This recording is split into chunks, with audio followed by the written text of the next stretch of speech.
Saluda a los tiburones, susurró mi nuera mientras me empujaba por la borda. Mi hijo David se quedó ahí, sonriendo como si fuera parte de una obra. Su plan, descubrí, era apropiarse de mi fortuna de $3.000 millones. Cuando regresaron esa misma noche, me encontraron sentada en mi sillón favorito con un regalo especial esperándolos. Permíteme retroceder y contar cómo una tranquila mañana de martes terminó con mi caída en el Atlántico. A mis 67 años aún creía en la familia. Todavía pensaba que la sangre pesaba más que el agua salada. Esa mañana prometía ser hermosa. David me llamó personalmente, no a través de su asistente, y me invitó a un crucero para celebrar mi recuperación de la cirugía de cadera. Mamá, queremos brindar por tu recuperación, dijo con una voz que me pareció cálida. Seríamos solo los tres, como una familia de ver. Había estado recuperándome por 6 semanas y anhelaba cualquier señal que todavía me querían desde que Robert, mi esposo, murió hace 2 años y me dejó su fortuna tecnológica. Me vestí con cuidado, mi vestido azul marino, el que Robert siempre decía que resaltaba mis ojos, y tomé un taxi hacia la marina. El yate brillaba blanco contra el cielo. Parecía costar más que muchas casas. David me recibió con un abrazo que sonó más a actuación que a cariño, mientras Vanessa observaba desde la cubierta con una sonrisa fría como el vidrio roto. No es magnífico, dijo David señalando la embarcación. 42 pies de puro lujo. Pensamos llevarla al Caribe el mes que viene. La primera hora fue agradable. Navegamos aguas tranquilas y la costa de Massachusetts quedaba atrás. Vanessa sirvió mimosas y conversó sobre planes para renovar la casa. La casa que yo había firmado a su nombre. Mientras David empezaba con preguntas aparentemente casuales sobre mi testamento y el fideicomiso. El proceso legal puede ser tan complicado, mamá, dijo, rellenando mi copa con un entusiasmo que ya me sonó exagerado. Queremos asegurarnos de que todo esté en orden. Algo en su tono y en la manera en que Vanessa sostenía el teléfono, aparentemente tomándose selfies pero filmándome en secreto, encendió una alarma en mi cabeza. Recordé las veces que tras la operación habían manejado mis documentos. Recordé el poder notarial que trajeron al hospital. Las piezas encajaron con una claridad horrible. Me levanté despacio, la cadera aún doliéndome, y dije que quería regresar a la costa. David dejó caer la máscara. Su voz se volvió dura. Eso no va a ser posible. Mamá dijo. Tenemos que hablar de tu salud, de tu memoria. Vanessa se acercó y afirmó que había pruebas médicas de que yo era incapaz de administrar mis bienes. Negué las acusaciones, pero al mirar su rostro supe que aquella despedida se había convertido en sentencia. Vayan al infierno, dije. Fue entonces cuando Vanessa se inclinó detrás de mí y pronunció las palabras que esperaba. Saluda a los tiburones. Cuando el agua helada me envolvió, el mundo se volvió un torbellino azul y blanco. No grité. El golpe me robó el aire, y por un segundo creí que todo había terminado. Pero la mente humana se aferra a la vida de formas inesperadas. Nadé hacia la luz, aunque cada brazada dolía como fuego. Vi el yate alejarse, el ruido de su motor fundiéndose con el rugido del mar. Así muere una tonta vieja, pensé, recordando las palabras de Vanessa en una de nuestras discusiones. El instinto tomó el control. Mis dedos encontraron una tabla rota, quizá parte de la escalera del yate, y me aferré a ella con todas mis fuerzas. Floté durante horas, o eso me pareció. El sol me quemaba la cara y los labios, y cada ola me recordaba el peso de la traición. No podía dejar de ver el rostro de David, único hijo, mirándome sin remordimiento. Ese rostro me mantuvo viva. Finalmente, cuando el cielo empezó a tornarse naranja, vi un punto oscuro en el horizonte. Era un pequeño barco de pesca. Intenté gritar, pero mi voz se perdió entre las olas. Entonces levanté la mano débilmente, moviendo el trozo de madera. Una voz gruesa resonó desde lejos. «¡Hey, hay alguien ahí!». El hombre que me sacó del agua se llamaba Jake Morrison, un pescador de mediana edad, curtido por el sol y el viento. Con él estaba su nieto, Eli, un joven de no más de 16 años. Me envolvieron en una manta y me dieron agua. «¿Qué diablos hacía usted ahí sola, señora?», preguntó Jake. Yo lo miré, temblando. Mi familia intentó matarme. Respondí. Jake me observó en silencio durante unos segundos. No hizo más preguntas. Solo asintió con la cabeza y dijo: entonces, parece que necesita un lugar donde esconderse. Me llevó a su cabaña, una casa de madera junto a un muelle viejo, llena del olor a sal y café. Ellie encendió la chimenea mientras yo me quitaba los zapatos empapados. Durante horas, permanecí en silencio.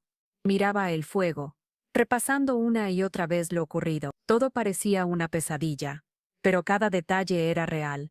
Las risas falsas, la cámara escondida, el cambio repentino en el tono de David. Finalmente, le conté a Jake todo. Cómo mi esposo había dejado toda su empresa a mi nombre. Cómo mi hijo, tras años de derroches, empezó a acercarse de nuevo justo después del testamento. Cómo Vanessa, con su sonrisa perfecta, fue siempre una actriz disfrazada de nuera ideal. Jake escuchó sin interrumpir. Cuando terminé solo dijo: los ricos creen que el dinero compra todo, incluso la sangre. Pero la verdad siempre sale a flote, igual que usted. Sus palabras me dieron fuerzas. En ese momento tomé una decisión: denunciaría mi supervivencia. No todavía. Dejaría que el mundo creyera que Margaret Dunn había muerto en el mar. Y desde las sombras, comenzaría a planear mi regreso. Esa misma noche, mientras el viento golpeaba las ventanas de la cabaña, Jake preparó una sopa caliente y me ofreció ropa seca de su difunta esposa. Me quedaba grande, pero el abrigo del tejido áspero se sentía como una armadura. Cada sorbo de sopa devolvía algo de vida a mis manos entumecidas. Ellie, curioso pero respetuoso, me observaba en silencio. ¿Va a vengarse de ellos?, preguntó finalmente. No supe qué responder.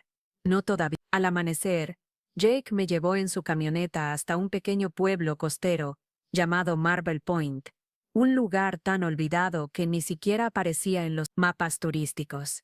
Allí conocí a la señora Chen, una mujer de origen taiwanés, que regentaba una posada modesta, discreta y limpia.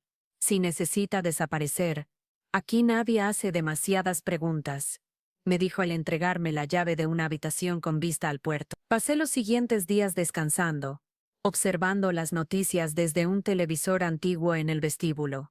El titular apareció en pantalla el tercer día: multimillonaria Margaret Dunn, desaparecida en trágico accidente marítimo. Una foto mía sonreía junto al texto. Debajo, las palabras: se presume muerta.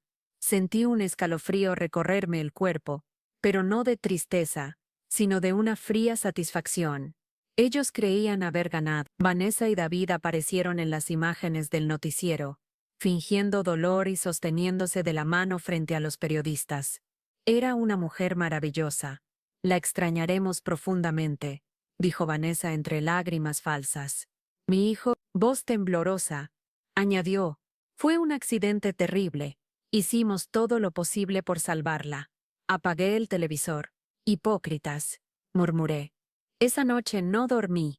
Tomé una libreta vieja del cajón y empecé a escribir nombres, fechas y todo lo que recordaba del plan que habían preparado. Necesitaba entender la magnitud de su traición. Recordé los documentos que habían querido hacerme firmar, los supuestos abogados que mencionaron, los nombres de empresas que sonaban inventadas. Todo formaba parte de algo más grande. Jake me visitaba cada tarde para traerme comida fresca y noticias del puerto. Un día, me entregó un sobre que había llegado sin remitente. Dentro había una nota escrita a máquina: sabemos que estás viva. Si hablas, el niño pagará el precio. El niño. No entendía a qué se refería. ¿Acaso Vanessa estaba embarazada? Hablaban de Ellie. Jake y yo intercambiamos una mirada silenciosa. Era evidente que alguien sabía demasiado. Desde ese momento, dejé de ser una víctima. Empecé a convertirme en una estratega. Si querían jugar con el miedo, yo jugaría con la inteligencia. Fingiría ser un fantasma, una sombra que los observaría hasta que su propia culpa los destruyera. Al cerrar los ojos esa noche, comprendí que el verdadero poder no estaba en el dinero que intentaban robarme, sino en el secreto que ahora poseía. Yo seguía viva, y ellos no lo sabían con certeza. Una semana después de mi supuesto accidente, las noticias anunciaron mi funeral privado. El evento se realizaría en los jardines de la mansión familiar en Boston, un lugar donde cada rincón guardaba recuerdos de mi vida con Robert. Jake insistió en que no debía ir, pero no pude resistirme. Necesitaba ver con mis propios ojos cómo actuaban mis asesinos ante mi tumba vacía. Me disfracé con una peluca gris, gafas oscuras y un vestido sencillo. Jake condujo hasta la mansión en su vieja camioneta, estacionando a varias calles de distancia. Si algo sale mal, no mires atrás, me advirtió. Asentí, aunque dentro de mí ardía una mezcla de miedo y determinación. El jardín estaba adornado con lirios blancos, mis flores favoritas, irónico. Frente a un ataúd cerrado, Vanessa lloraba teatralmente, sosteniendo un pañuelo de seda. David permanecía a su lado, con el rostro tenso pero sin una lágrima verdadera. Reconocí también a mis antiguos socios, abogados y contadores. Algunos evitaban mirarlos directamente. Otros parecían incómodos, como si supieran más de lo que aparentaban. Cuando el sacerdote comenzó a hablar de la bondad de la difunta Margaret Dunn, sentí una punzada amarga.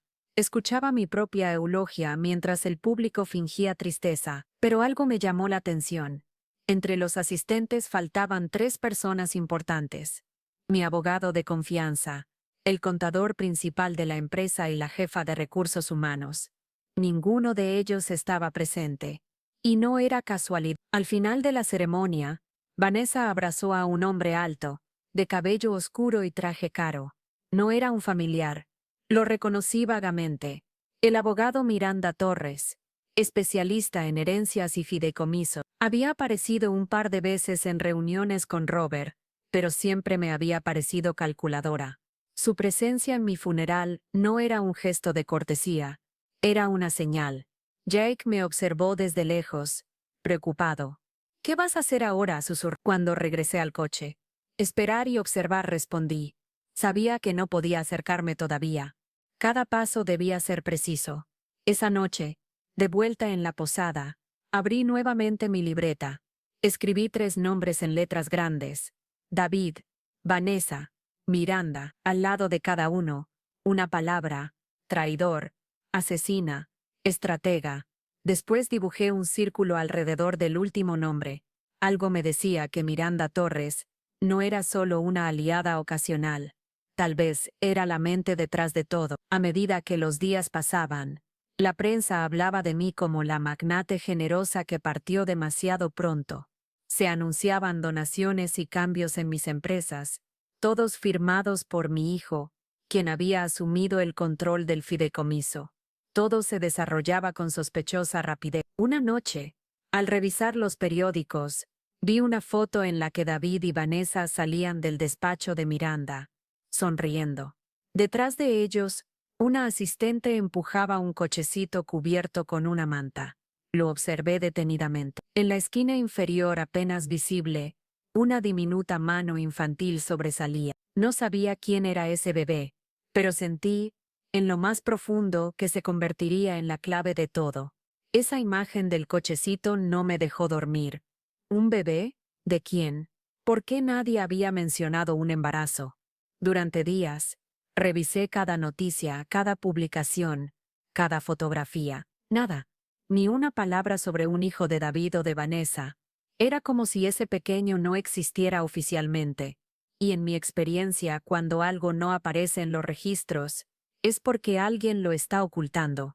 Una madrugada, decidí regresar a la mansión. Era una locura, pero la curiosidad podía más que el miedo. Le pedí a Jake que me ayudara. Solo voy a mirar, nada más, le aseguré. Él frunció el ceño, pero finalmente asintió. Si vas a hacerlo, entra por el ala este. Las cámaras no cubren ese lado desde hace meses. Esperamos hasta que cayó la noche.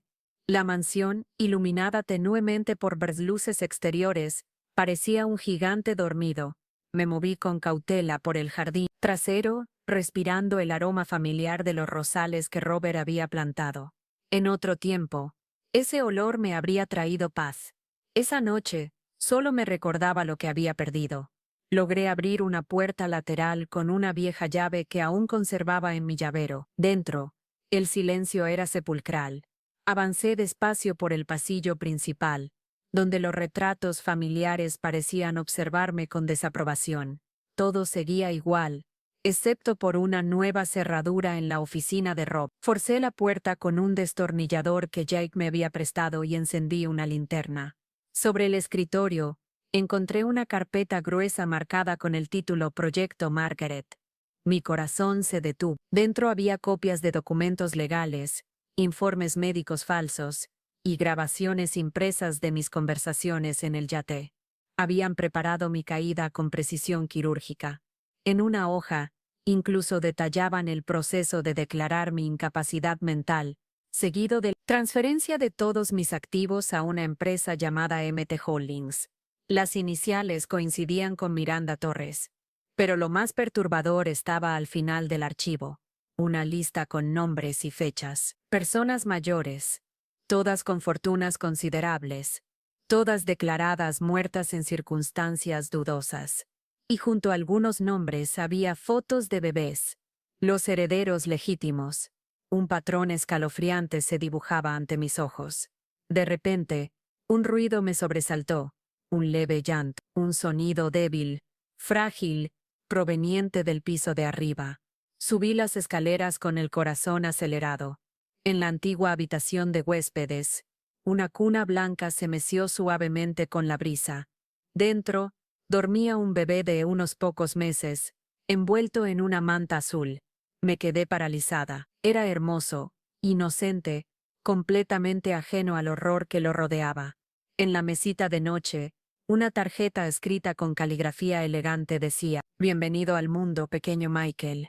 Propiedad segura de la familia Don». Sentí un escalofrío recorrerme la espalda. Propiedad. Esa palabra no pertenecía a ningún nacimiento, sino a una compra. Tomé la tarjeta, la guardé en el bolsillo y bajé las escaleras lo más rápido que pude. Al salir, vi luces en la entrada principal. David había llegado. Escuché su voz, riendo al teléfono, sin imaginar que su madre, la muerta, acababa de descubrir el secreto más oscuro de su vida. Corrí entre los árboles del jardín, mientras los faros del coche iluminaban la entrada principal. El corazón me retumbaba en los oídos. Me escondí tras el muro de piedra, y observé cómo David bajaba del auto con Vanessa. Ella cargaba al bebé en brazos, tarareando una canción infantil, como si nada de lo ocurrido pesara sobre su conciencia. «No puedo creer que todo haya salido tan bien», dijo David riendo.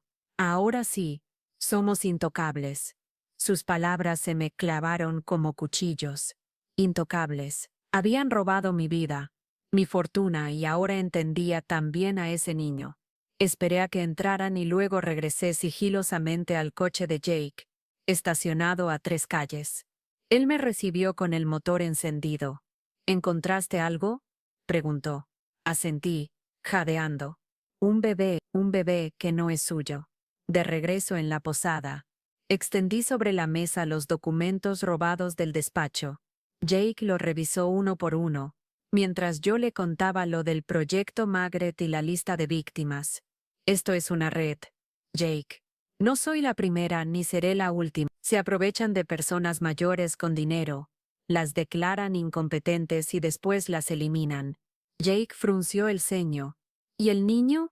¿Qué pinta en todo esto?». «No lo sé aún», respondí, «pero lo averiguaré». A la mañana siguiente, visité a la señora Chen. Le mostré los papeles y le conté todo. Ella escuchó en silencio, con expresión grave. Luego, me llevó a la trastienda donde guardaba una vieja libreta con contactos de confianza. «Conozco a alguien que puede ayudarte», dijo. «Un investigador privado. Se llama Danny Crawford. Si hay algo escondido, él lo encontrará». Esa misma tarde, Danny apareció en la posada.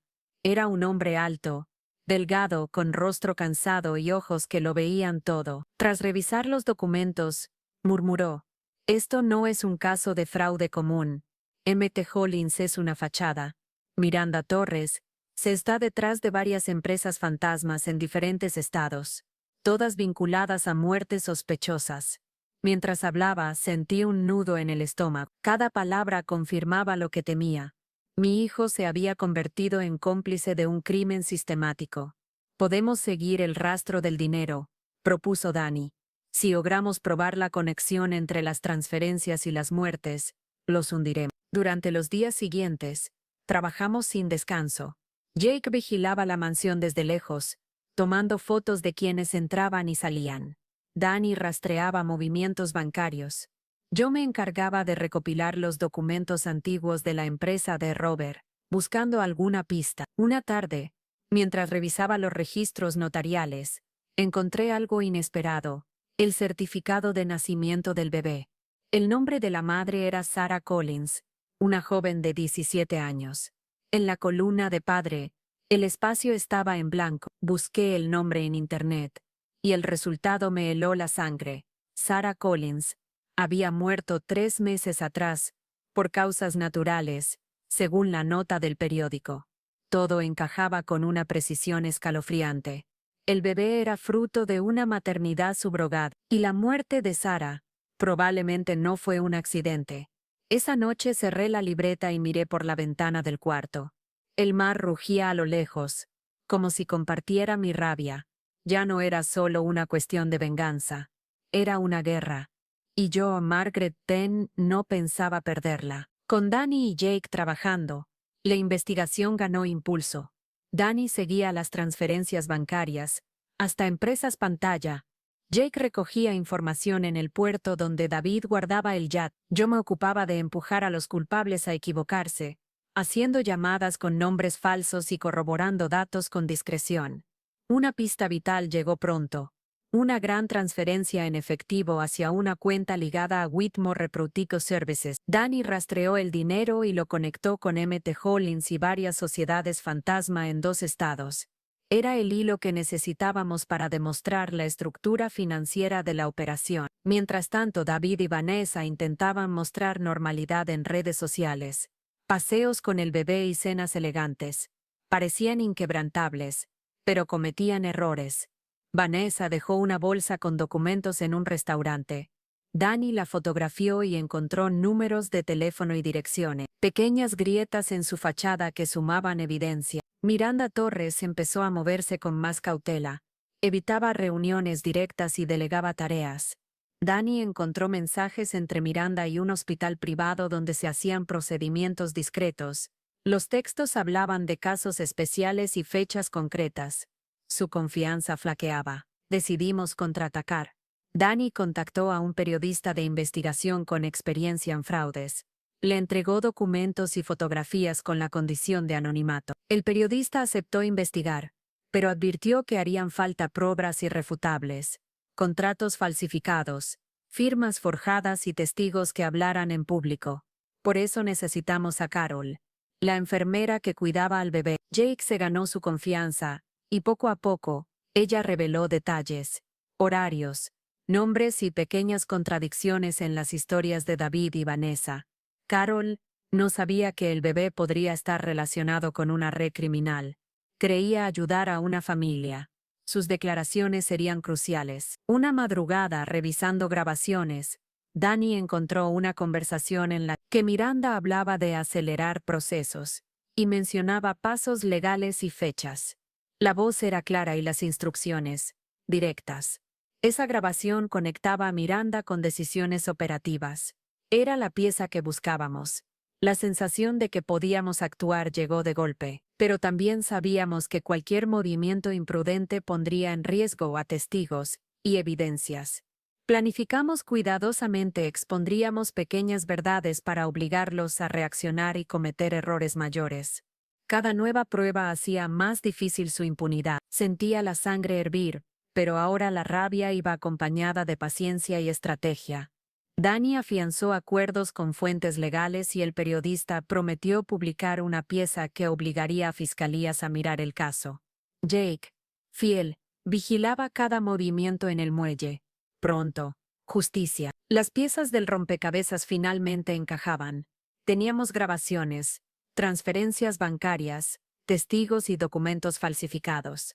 Pero faltaba el golpe final, la confesión. Y para eso necesitaba regresar al escenario donde todo comenzó, la mansión Dani insistía en que esperáramos la publicación del reportaje, pero yo sabía que la presión debía venir de adentro. Cuando los monstruos sienten miedo, cometen errores, le dije. Él suspiró. Solo prométeme que no lo harás sola. Jake, como siempre, se negó a quedarse atrás. Si vas a entrar al infierno, no irás sin alguien que sostenga la linterna. Planeamos cada paso con precisión. Esa noche, el cielo estaba cubierto de nubes y la lluvia caía fina, amortiguando el ruido de nuestros pasos. Entramos por el mismo acceso lateral de antes. El interior estaba en penumbra, pero se oían voces desde la oficina. Reconocí la de Miranda. Los papeles están listos, decía con tono impaciente. Cuando el banco confirme la transferencia final, cerramos el trato. Después, desapareceremos por un tiempo. ¿Y mi madre? Preguntó David. Tu madre está muerta, David, respondió ella. Y si no lo está, pronto lo estará. Me temblaron las manos, pero me mantuve firme. Jake grababa todo desde el pasillo con una microcámara. Cada palabra, cada mirada de complicidad, quedaban registradas. Entonces, sonó el llanto del bebé. Vanessa entró con él, nerviosa. Michael no deja de llorar, dijo. Miranda la fulminó con la mirada. Dale algo para que duerma. Esas palabras fueron la chispa. No podía seguir escondida. Empujé la puerta y entré. No lo harás. El silencio fue absoluto. Vanessa dejó caer el biberón. David se giró, pálido como la pared. Miranda me observó sin pestañear, calculando. ¿Cómo balbuceó David? ¿Cómo sobreviví? Le interrumpí. Digamos que los tiburones prefieren carne más limpia. Jake entró detrás de mí apuntando la cámara directamente hacia ellos. Todo está grabado, anunció. Miranda intentó mantener la calma. Esto no demuestra nada. Estás invadiendo propiedad privada. ¿Propiedad privada? Dije con una sonrisa helada. Esta casa aún lleva mi nombre en el registro, querida. Vanessa comenzó a llorar. David, dile que pare, por favor. No era así como debía ser. Él la apartó bruscamente. Cállate. Ese gesto fue su perdición. Jake se acercó, grabando el rostro de David mientras gritaba. Intentaste matarme por dinero. ¿Y ahora vas a callar a todos los que sepan la verdad? Miranda retrocedió, pero ya era tarde. Dani había alertado a la policía horas antes. Sirenas se escucharon a lo lejos, aproximándose por la carretera. Miranda corrió hacia la ventana, pero Jake bloqueó la salida. Cuando los agentes irrumpieron, David intentó justificarse. Vanessa se derrumbó, abrazando al bebé. Miranda, fría, solo levantó las manos. No tenéis idea de con quién os metéis, murmuró antes de que la esposaran. Yo me acerqué a la cuna. Michael me miraba con esos ojos grandes, inocentes. Tranquilo, pequeño, susurré. Ya estás a salvo. Por primera vez en mucho tiempo. Sentí paz. No victoria, no venganza, solo la calma de saber que la verdad había salido a la luz.